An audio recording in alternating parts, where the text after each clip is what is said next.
Chamou Jesus os discípulos e disse: tenho compaixão dessa gente, porque há 3 dias que permanecem comigo e não tenho o que comer. Se eu os despedir para suas casas, em jejum, desfalecerão pelo caminho, e alguns deles vieram de longe. Mas os seus discípulos lhe responderam: de onde poderá alguém fartá-los de pão nesse deserto? E Jesus lhe perguntou: quantos pães tendes? Responderam eles: 7. Ordenou ao povo que se assentasse no chão.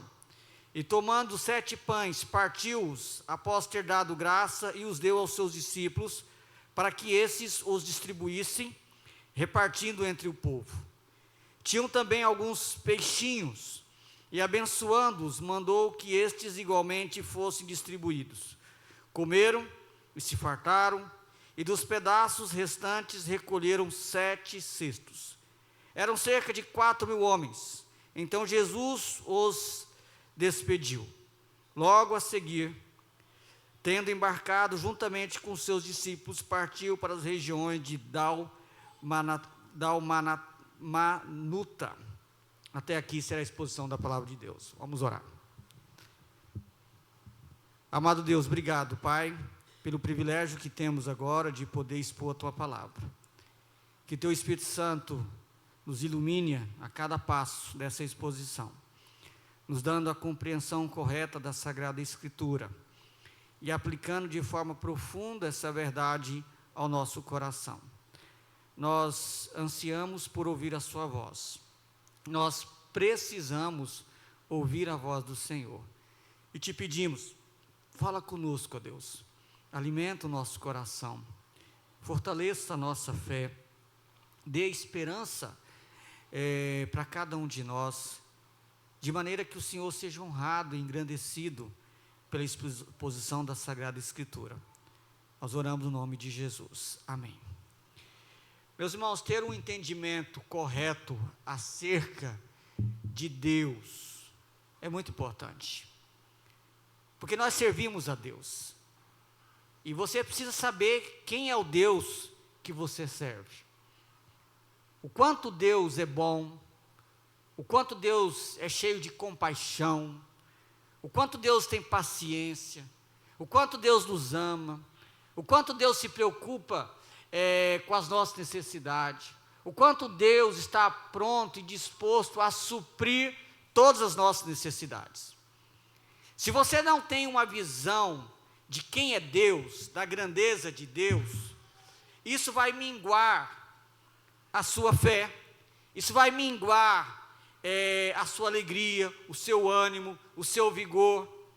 Quanto mais glorioso Deus for para você, quanto maior for a sua visão de quem é Deus, maior é o seu ânimo, maior é a sua fé, mais entusiasmado será a vida, mais esperança você vai ter diante das lutas, diante das dificuldades, e mais disposto você vai estar para seguir os mesmos caminhos do Senhor. Agora, se Deus para nós é somente objeto de uma religiosidade fria, alguém que nós falamos, mas não faz parte realmente da nossa vida, do nosso coração, alguém que para nós não é presente na hora da luta, na hora da dificuldade, mas alguém distante, então a nossa visão de Deus está ruim. Por outro lado, a Escritura, de Gênesis a Apocalipse, ela sempre nos dá uma visão gloriosa de Deus.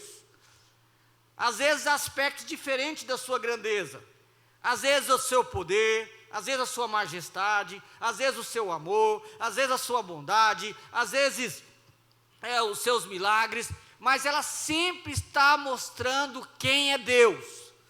E a Bíblia mostra com clareza quem é Deus, para que possamos temê-lo, para que possamos amá-lo, para que possamos descansar o nosso coração agitado, angustiado, cheio de medo, cheio de dúvida, cheio de preocupação, cheio de um monte de coisa, poder descansar nele.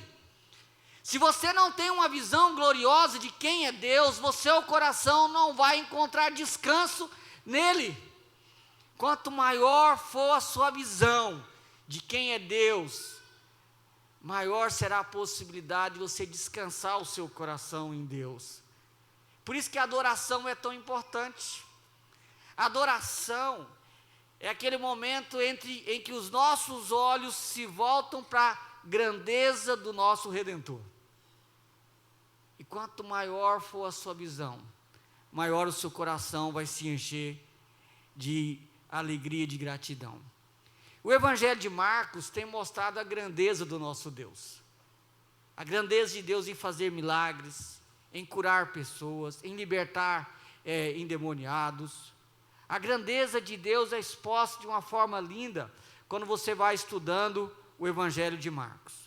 Quando nós chegamos no capítulo 8, novamente a grandeza de Deus, de Jesus Cristo, a segunda pessoa da Trindade, novamente ela é exposta, novamente. E no capítulo 8 nós temos a segunda multiplicação dos pães e dos peixes, e ela é muito parecida com a primeira, muito parecida. Você quase que fica perguntando, por que duas, se elas são tão parecidas assim? Espero poder responder um pouco essa pergunta durante a exposição. Só que a diferença é que na primeira multiplicação, há algumas diferenças, obviamente. Primeiro, é que na primeira multiplicação foi feito para os judeus, em terra de Israel. Aquela bênção foi para os judeus. Essa segunda foi para os gentios, e isso faz uma grande diferença. Uma grande diferença, você vai perceber isso daqui a pouco. Na primeira, havia 5.000 homens, fora mulheres e crianças. Na segunda, 4.000.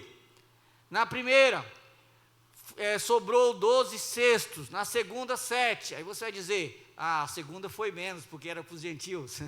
Não, é curioso isso, porque a palavra na primeira é um cestozinho pequeno, e na segunda é um cesto grande.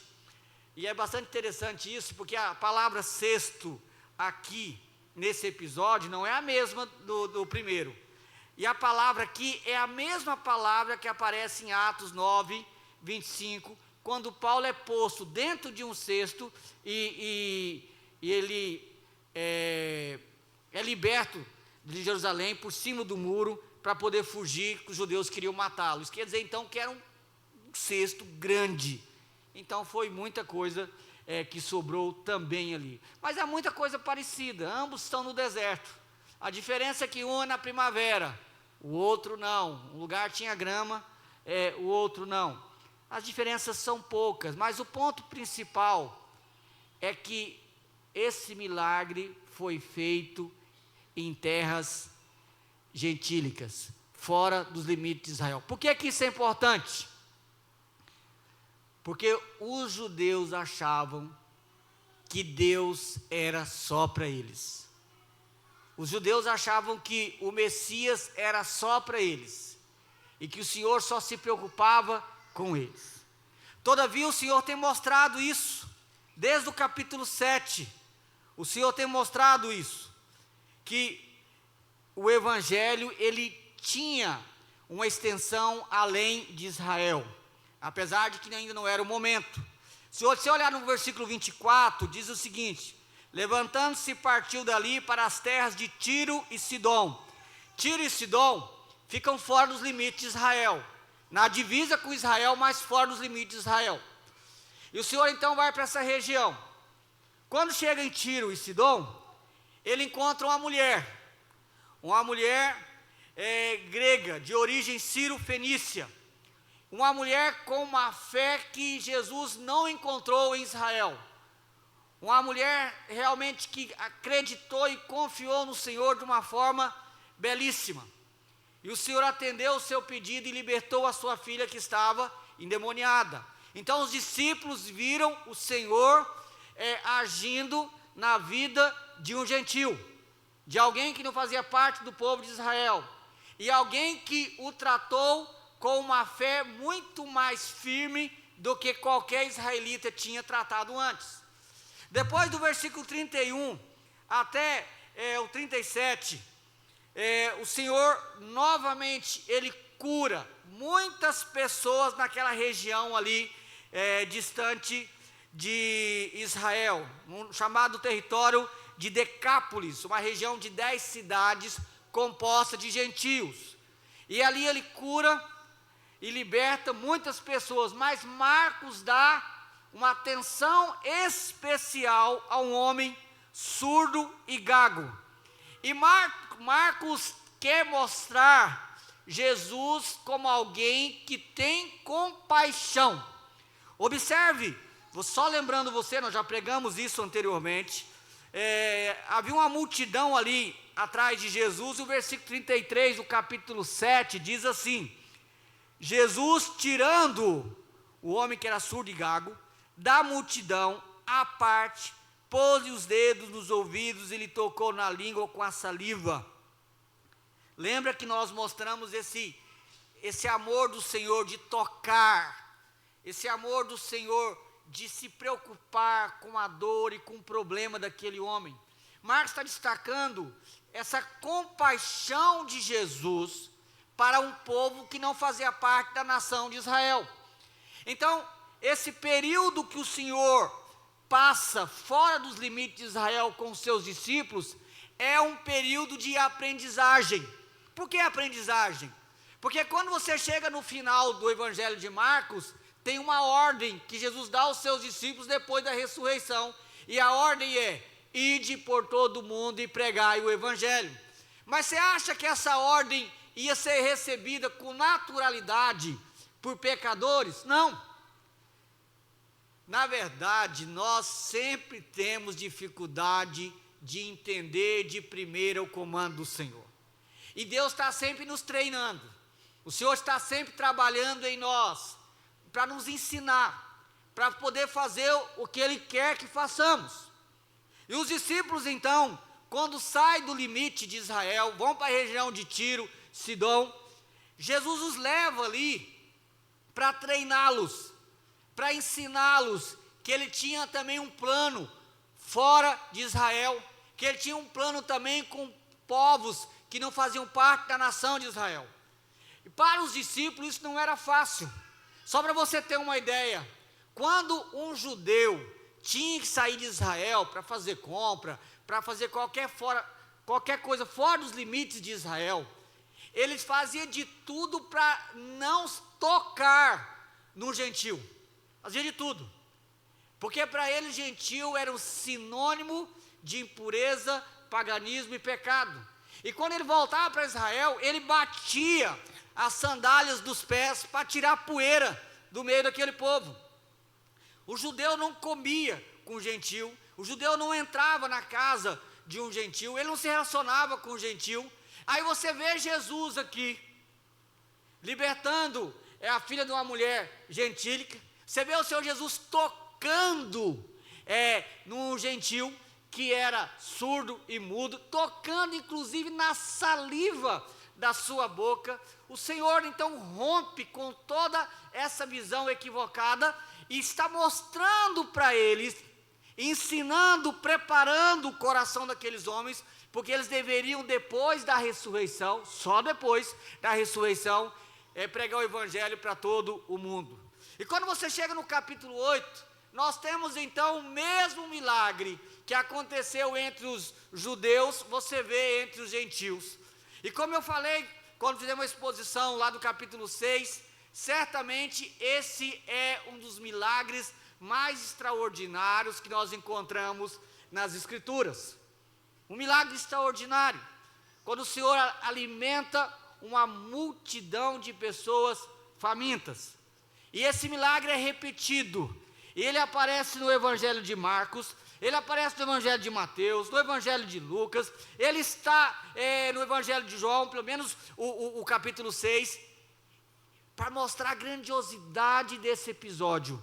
E ele aparece novamente no capítulo 8 de Marcos e também no capítulo 15 de Mateus. E meus irmãos, o Senhor então está ensinando aqueles discípulos uma lição muito importante. Agora eu quero que você atente para um detalhe aqui. O Senhor sempre está ensinando, tá? O Senhor sempre está ensinando. Não acontece na nossa vida nada por acaso. Não existe acaso, não existe sorte, não existe azar. Deus está sempre nos ensinando.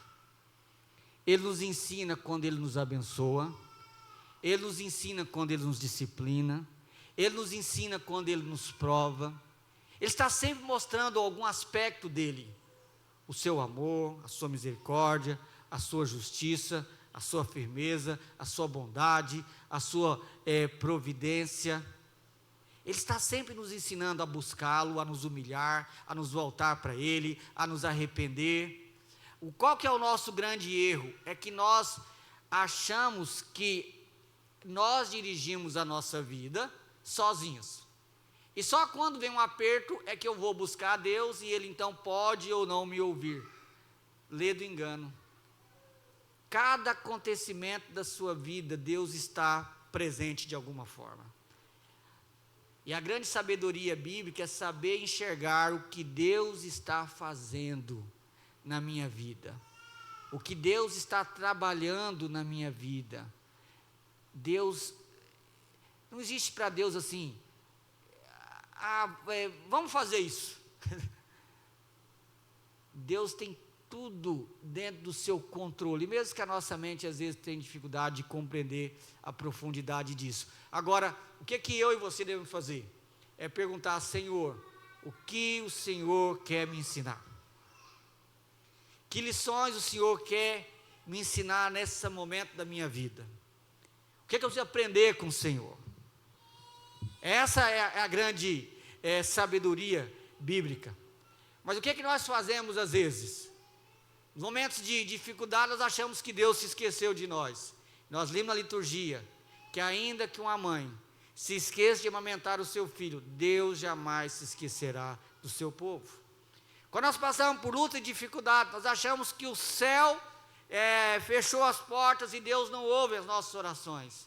E a Bíblia diz que Deus não é surdo, para que não possa ouvir o nosso clamor. Nós precisamos aprender a olhar a nossa vida na perspectiva de que Deus está usando todas as coisas.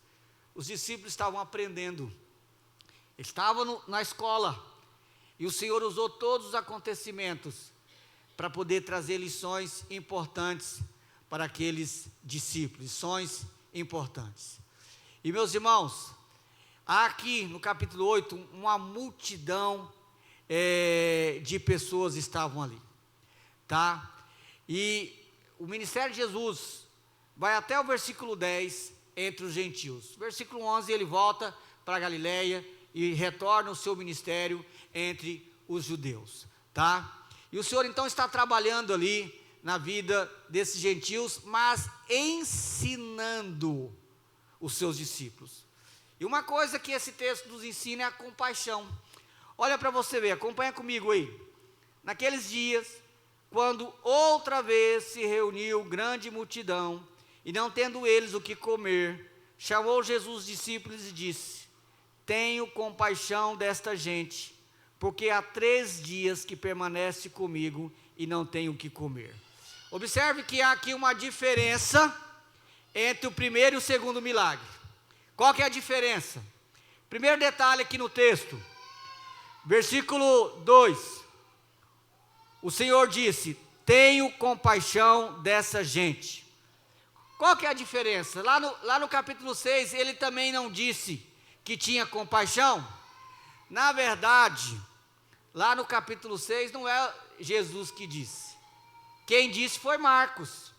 O evangelista Marcos disse: o Senhor Jesus teve compaixão daquele povo, porque eram como ovelhas sem pastor. E as várias referências de Jesus tendo compaixão nos evangelhos, em todos, Mateus, Marcos, Lucas e João, é sempre a perspectiva do evangelista. O Senhor Jesus teve compaixão, Ele se compadeceu. Agora, aqui nesse texto, Jesus declara com as suas próprias palavras: eu estou com compaixão. E a ideia é: eu estou com o meu coração condoído por esse povo. Porque o povo já estava com Jesus há 3 dias. Você imagina que a coisa estava boa. 3 dias ali. Certamente levaram um lanchinho. Mas o negócio estava tão bom que ninguém queria ir embora. Eu imagino que é sempre assim quando nós estamos bem próximos de Jesus. Lembra de Pedro, no Monte da Transfiguração, estava tão bom, ele falou: Beto, vamos fazer 3 tendas, vamos ficar todo mundo aqui. E aqui já tinha 3 dias e a turma não queria ir embora. E os discípulos, mais uma vez, preocupados, né? Mas nesse texto, é Jesus quem se manifesta. Você não vê os discípulos aqui preocupados como você vê no capítulo 6, mas você vê Jesus dizendo: tenho compaixão dessa gente. Há 3 dias permanece comigo e não tenho o que comer. Meus irmãos, presta atenção nas palavras de Jesus nesse texto. Ele está se auto-revelando como alguém que tem compaixão das necessidades físicas das pessoas, como alguém que se importa com as necessidades físicas das pessoas. E esse povo em especial nem fazia parte do povo dele, não fazia parte dos judeus, mas o Senhor tem compaixão deles. Como é triste quando nós perdemos essa visão, ou quando nós perdemos essa fé, que Deus tem compaixão das nossas necessidades físicas. Eu tenho certeza, meus irmãos, que Deus sempre vai cuidar do seu povo, sempre vai cuidar, porque Deus tem compaixão de nós. E Deus olhou para aquele povo há 3 dias ali, praticamente já sem comida, e o Senhor se condoeu com ele. Não é muito bom pensar assim, que nas nossas lutas, quando há um aperto financeiro, quando eu estou doente, quando as coisas apertam, você saber que o Senhor olha com compaixão para as suas lutas? Mas você crê nisso? Você crê que o Senhor olha com compaixão para as suas lutas, para as suas dificuldades? A Bíblia retrata Deus como aquele que tem compaixão do seu povo e que não esquece do seu povo. É o único lugar nos evangelhos em que Jesus fala na primeira pessoa: tenho compaixão dessa gente, porque há 3 dias que permanece comigo e não tem o que comer. E olha a nota que ele diz aqui: se eu os despedir para as suas casas em jejum, desfalecerão pelo caminho, e alguns deles vieram de longe. Eu acho lindo esses detalhes. Não sei se você está conseguindo acompanhar esses detalhes. Jesus dizendo: olha, se eu mando eles embora, sem comer, alguns vão desmaiar no caminho, alguns moram longe. Você observa, o Senhor está preocupado à distância, está preocupado com a saúde, está preocupado com o mal-estar. Às vezes nós esquecemos que Deus se preocupa com esses detalhes da nossa vida, que Ele se importa com esses detalhes, mas o texto deixa claro o Senhor se preocupando com esses detalhes. O Senhor está revelando a sua grande compaixão. E meus irmãos, o nosso Deus, entre todos os deuses pagãos, o Deus de Israel é o único Deus que demonstra compaixão. Quem gosta um pouco de estudar sobre mitologia, sobre os deuses pagãos da antiguidade, eles eram maus, eles eram perversos.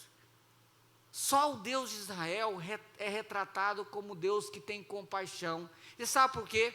Porque todos os outros deuses são criados por Satanás. E Satanás não é capaz de criar um Deus pagão que exerce compaixão, porque os deuses pagãos, de alguma forma, refletem o próprio Satanás. E por isso que você vê tanta coisa estranha no paganismo, até hoje.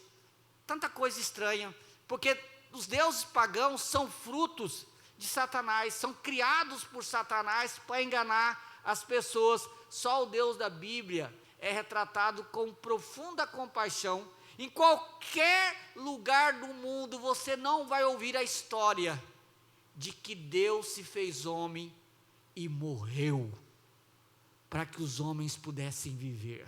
Só no cristianismo. Só no cristianismo você vai ver a declaração que Deus prova o seu amor para com o seu povo, dando o seu único filho para morrer por pecadores que não querem nada com Ele. E se nós perdermos a visão do nosso Deus, cheio de compaixão, cheio de amor, que se preocupa com cada detalhe da nossa caminhada, até mesmo se nós vamos desmaiar de fome, então nós estamos perdendo muito de conhecer o nosso Deus. Às vezes a nossa visão de Deus, ela é meio estranha, mas o Deus das Escrituras se revela como um Deus que se preocupa até mesmo se eu estou muito tempo sem comer. É muito bacana isso. Deus se preocupa até mesmo se você está passando mal e vai desmaiar porque não comeu. Deus se preocupa com detalhes que às vezes nós achamos que são irrelevantes, mas não para Deus. E não podia ser diferente, porque se Deus é um Deus de compaixão, Ele não pode perder os detalhes, porque Ele está preocupado com cada detalhe da nossa existência. Pensa sobre isso, medite sobre isso. Eu não sei como você está aqui hoje, as suas crises, as suas dúvidas, os seus medos, as suas lutas, problema na faculdade, problema financeiro, problema com o filho, angústias, e às vezes você está angustiado, está preocupado. Pense nessa noite que Deus, Ele está interessado nesses detalhes da sua dor, do seu sofrimento, e isso tem que encher o seu coração de esperança. Você tem coisas para fazer essa semana, lutas, está preocupado, está com o coração angustiado. Se Deus está preocupado com pessoas que podem desmaiar de fome, será que Ele não está preocupado com a sua dor? É lógico que Ele está. Mas por vezes nós perdemos essa visão desse Deus que tem compaixão com cada detalhe da nossa existência. É o nosso Deus, Ele tem compaixão. O Salmo 111, versículo 4 diz que o Senhor é gracioso e cheio de compaixão. Isso faz parte da sua natureza. Lamentações, aquele texto conhecido, 3, 22, 23, diz que a misericórdia do Senhor se renovam a cada manhã, porque grande é a sua compaixão para conosco, é grande a sua compaixão. O Senhor tem compaixão do seu povo, e eu não posso me esquecer disso. E olha que o Senhor está manifestando a compaixão dEle para os gentios, imagina por aqueles por quem Cristo morreu. Não percamos isso, meus irmãos, do nosso coração e da nossa mente. E o texto continua: mas os discípulos lhes responderam: de onde poderá alguém fartá-los de pão nesse deserto? Jesus lhe perguntou: quantos pães tendes? Responderam eles: 7. Quando você lê esse texto, você fica pensando, mas não é possível que eles falaram isso. Não é verdade? Você lê esses, não é possível que eles falaram um negócio desse.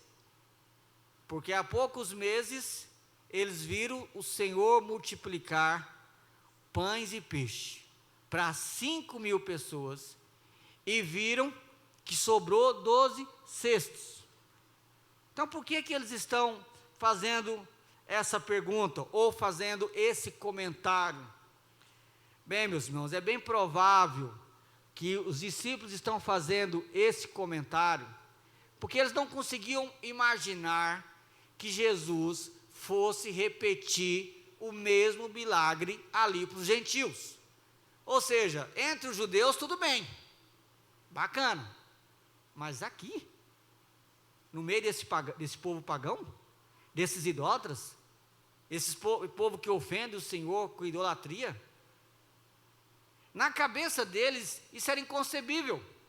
Como o Senhor ia fazer o mesmo milagre extraordinário, maravilhoso, glorioso, da mesma coisa a fazer aqui, entre os gentios? Por isso, e bem provável que seja essa a explicação, por isso que eles vão fazer esse comentário: Senhor, tudo bem, mas como é que nós vamos dar comida para esse povo aqui, nesse lugar? Mas nem cogitou-se o milagre porque fazer a mesma coisa entre os gentios, nem se cogitou algo dessa natureza. Na verdade, o que eles estão aqui, é meio que, sem entender como o Senhor Jesus pode ter tanta compaixão por esses pagãos. Lembra, o Senhor está ensinando eles, ensinando. Hoje de manhã na escola dominical nós falamos muito sobre o que é ser discípulo de Jesus. E nós vimos que o discípulo de Jesus, ele tem que demonstrar compaixão. Aqui está o exemplo.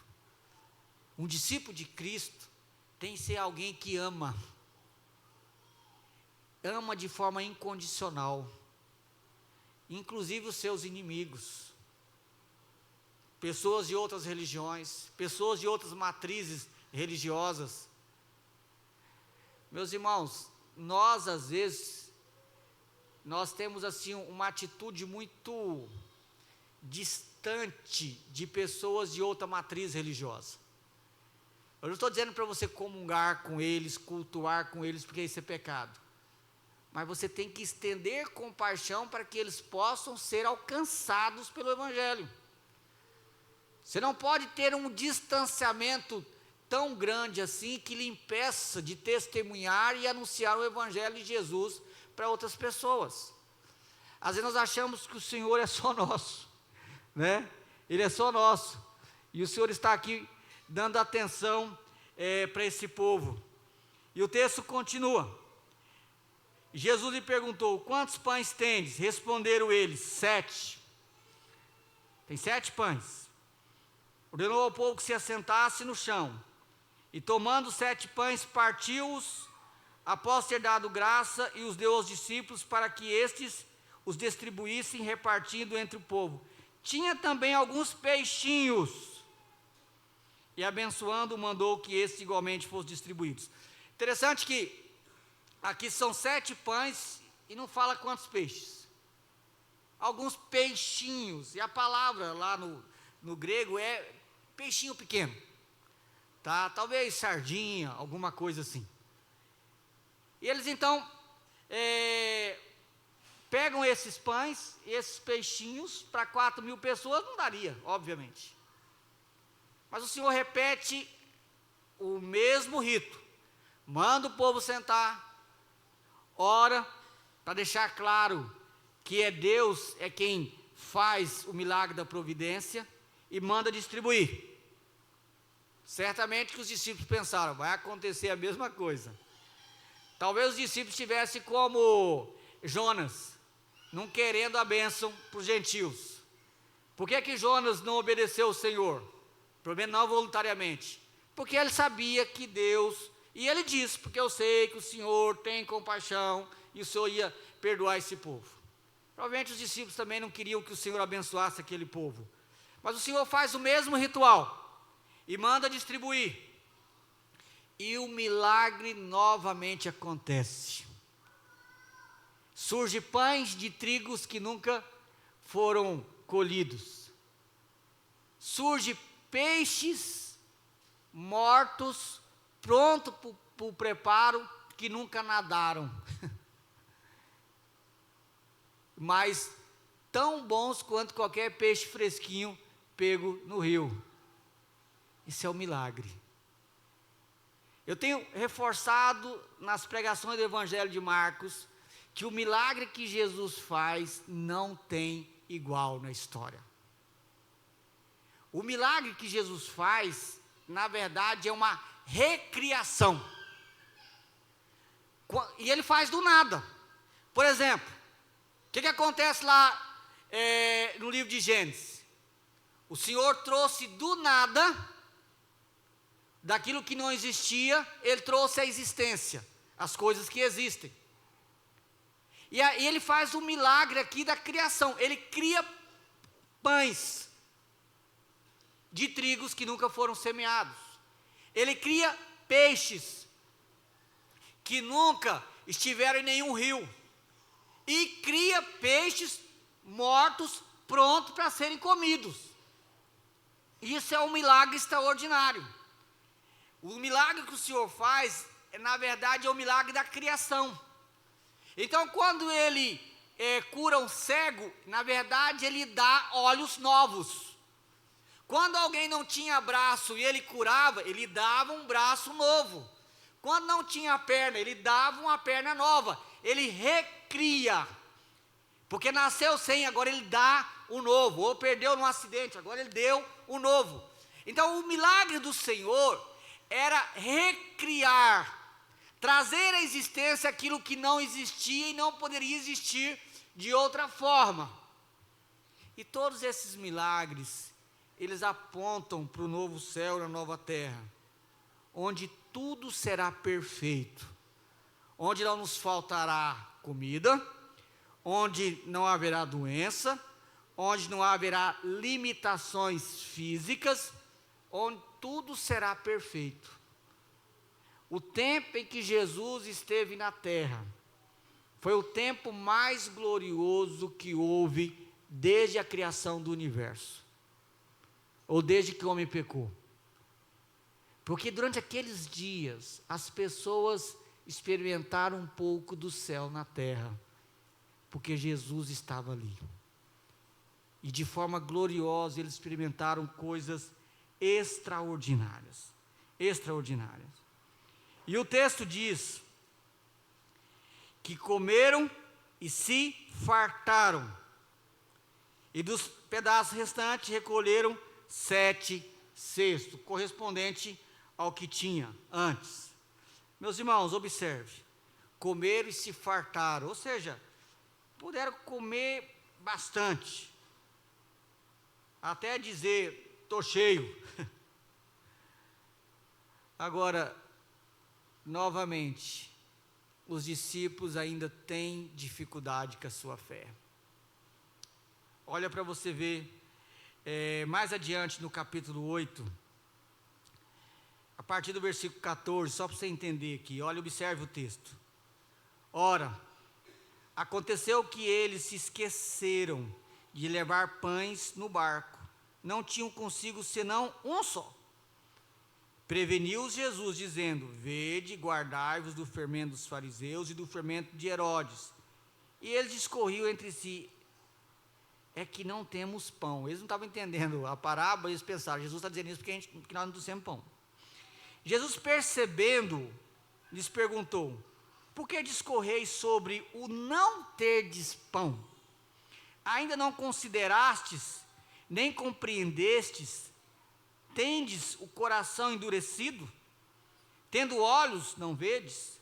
Tendo ouvidos, não ouvis? Não vos lembrais? E quando parti os 5 pães para os 5.000, quantos cestos cheios de pedaços recolhestes?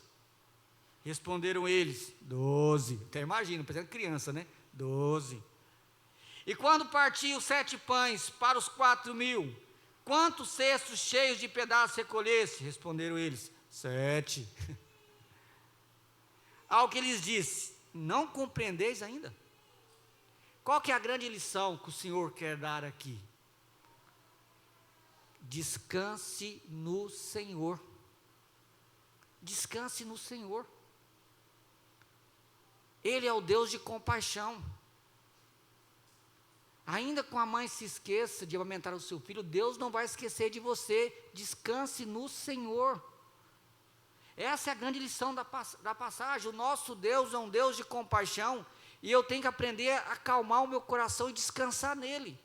Entrega o teu caminho ao Senhor, confia nele, e o mais ele fará. Não perca o sono por causa dos seus problemas. Lembra dessa passagem, o Senhor cuidará de nós. O Senhor cuidará do seu povo. Você tem passado por lutas, tem passado por dificuldades. O que Deus está mostrando nesse texto é que Ele é o Deus da providência. Mas a questão toda é que às vezes nós ouvimos a mensagem, nós lemos na Bíblia, mas o nosso coração permanece endurecido. É o que o Senhor Jesus disse aqui. Tem olhos, não vedes, tendes ouvidos e não ouvis, não vos lembrais, ou seja, vocês viram, ouviram, mas permanece um coração endurecido. E muitas vezes nós ouvimos a pregação, nós lemos as Escrituras, lemos e relemos, somos criados na igreja, mas o nosso coração permanece duro, e o Senhor está dizendo para nós: confia. Se Deus proveu o alimento para os gentios e para os judeus, Ele há de prover o necessário para o seu povo. É o que Ele diz no capítulo 6. Se Ele cuida dos passarinhos, Ele há de cuidar de nós. E nós precisamos aprender a descansar no Senhor. Entrega o teu caminho ao Senhor, confia nele, o mais Ele fará. Descansa no Senhor. Os discípulos tiveram dificuldade de entender isso, e a grande dificuldade nossa como crente é que nós somos lentos para crer. Nós podemos até saber, tem uma grande diferença. Você pode conhecer as Escrituras muito bem e ser bom de teologia, mas ainda ter uma fé fraca. A fé, ela é construída ao ler, meditar nas Escrituras e a forma como eu lido com as provações. Lembra de Tiago? Qual o objetivo da aprovação? Para que sejais perfeitos, íntegros e em nada deficiente. Você tem passado por luta, meu querido? Tem passado por dificuldades? Mantenha a sua fé firmada no Senhor, porque o Senhor há de prover o necessário para você passar o que você tiver que passar, e com uma promessa de que no final você vai se tornar íntegro, perfeito, em nada deficiente. É cheio de esperança saber que Deus há de usar até as minhas lutas para me abençoar. Deus não se esquece de nós, Deus não nos abandona, Deus não nos deixa só, Ele é um Deus de compaixão. Agora, nós não somos muito diferentes dos discípulos, não.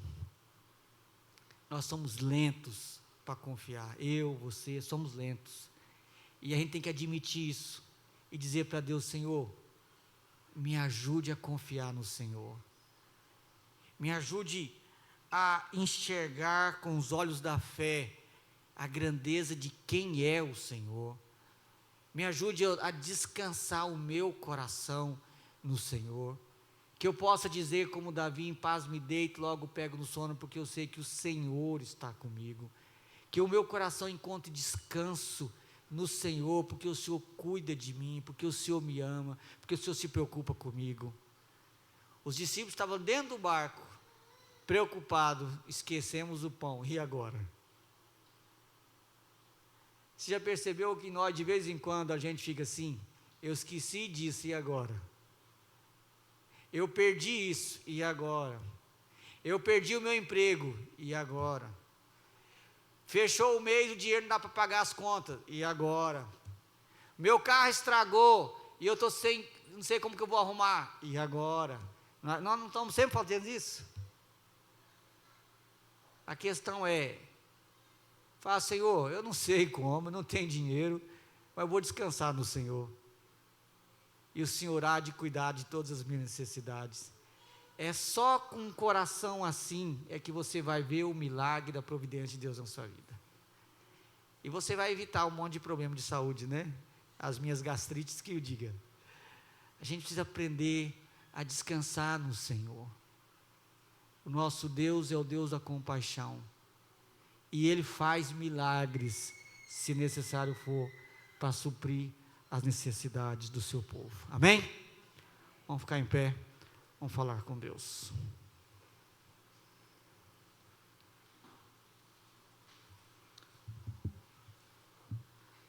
Pai amado, obrigado, Senhor, por sua palavra. Obrigado porque o Senhor traz à nossa memória o quanto o Senhor é um Deus de compaixão, e o Senhor se compadece de nós. O Senhor sabe das nossas lutas, o Senhor sabe que nós somos pó, como foi lido nessa noite.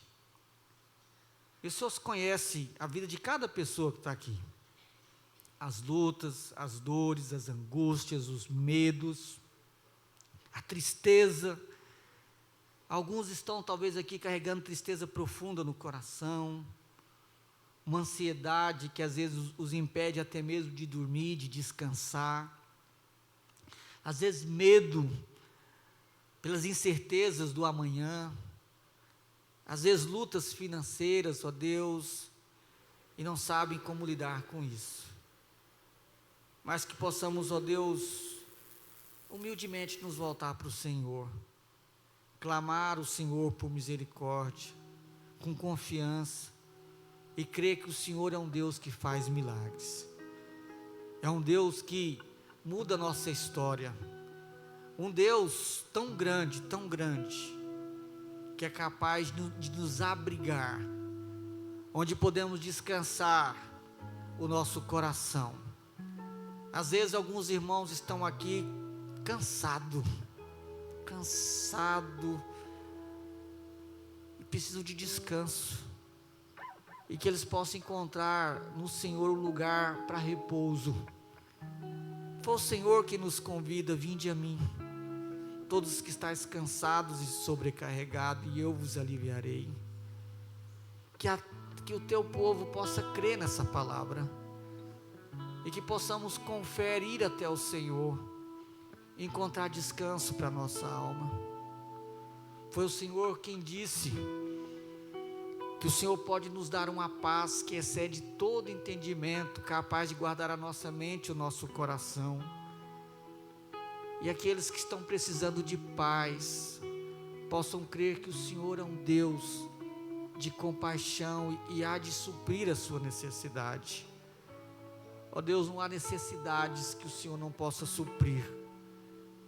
E esse texto, ó Deus, o Evangelho de Marcos tem mostrado a sua compaixão, o seu amor, o seu cuidado, inclusive com os detalhes, aqueles detalhes que às vezes nós não percebemos, mas é tão bom saber que o Senhor não esquece de nenhum detalhe, que o Senhor está atento a cada detalhe da nossa existência, e é crendo nisso é que nós vamos encontrar descanso para a nossa alma, poder saber que o Senhor está juntinho de nós, todos os dias, que o Senhor está ao nosso lado todos os dias, e que o Senhor está usando todas as coisas para mudar a nossa história e nos fazer conforme o teu Filho Jesus.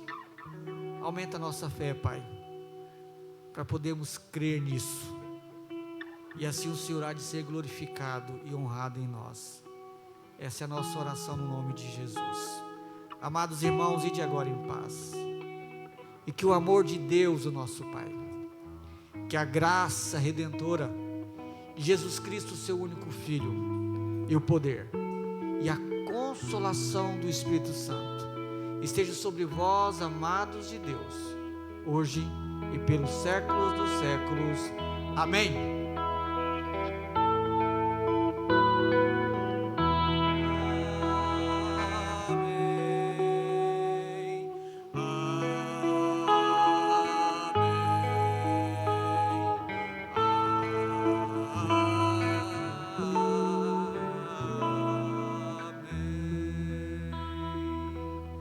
A igreja possa sentar ao som do instrumento, esteja em atitude de oração.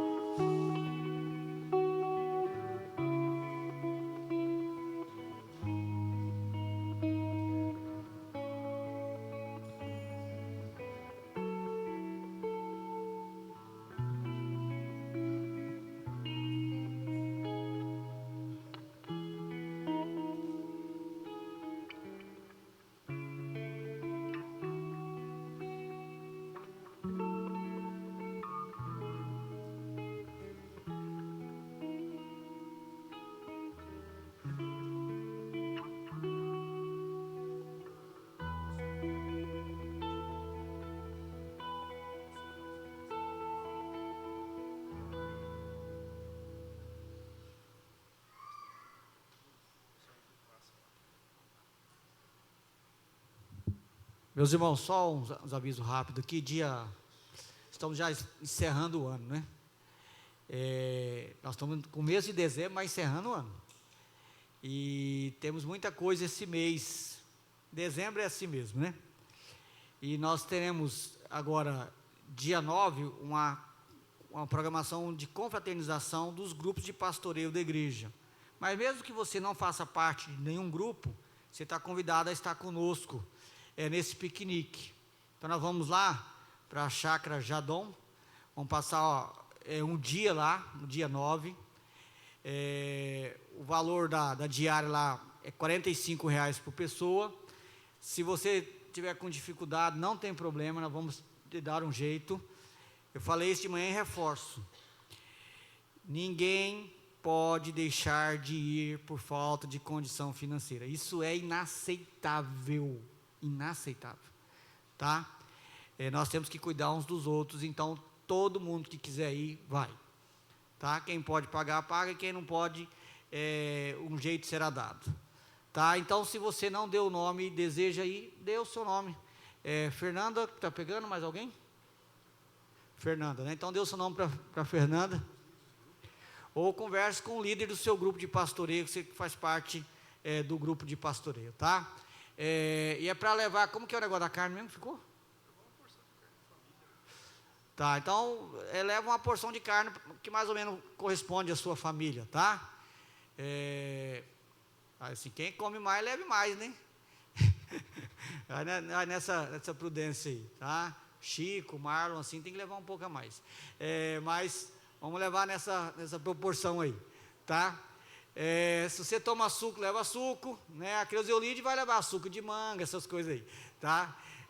Outro leva refrigerante, o que você quiser tomar também. Então vai ser um local, lá é bacana, tá? Tem piscina, tem rio, tem redário, você ficar lá de boa. Um local agradável para a gente poder participar. Fala, minha irmã. Isso, aquele lanchinho para tarde, né? E quem tem criança, principalmente, tá? O lanchinho, bem lembrado, minha irmã. Tá bom? E outra coisa, o horário lá está disponível das 8 às 17, e até o Hermes falou isso de manhã. Não vai chegar lá tarde, porque você vai prejudicar. Até porque você vai levar carne. Tá? Não ficar lá com fome te esperando, então você vai mais cedo. Tá? E outro, é para aproveitar, né, meus irmãos? Você vai pagar a diária para ficar meio-dia, tá? Aí não vale a pena. Então, vamos participar. Eu espero todo mundo estar lá. A ideia é nós termos um dia juntos, para rir, para brincar, para orar. É um dia juntos, como igreja. Tá? Então, se esforce. Vamos participar, é tão bom a gente estar junto. É bom, nós gostamos disso. Final de semana, os jovens estavam juntos com outros jovens no acampamento. Eu imagino que para eles foi uma coisa maravilhosa, porque estavam juntos. A gente gosta de estar junto. E junto com o nosso povo também.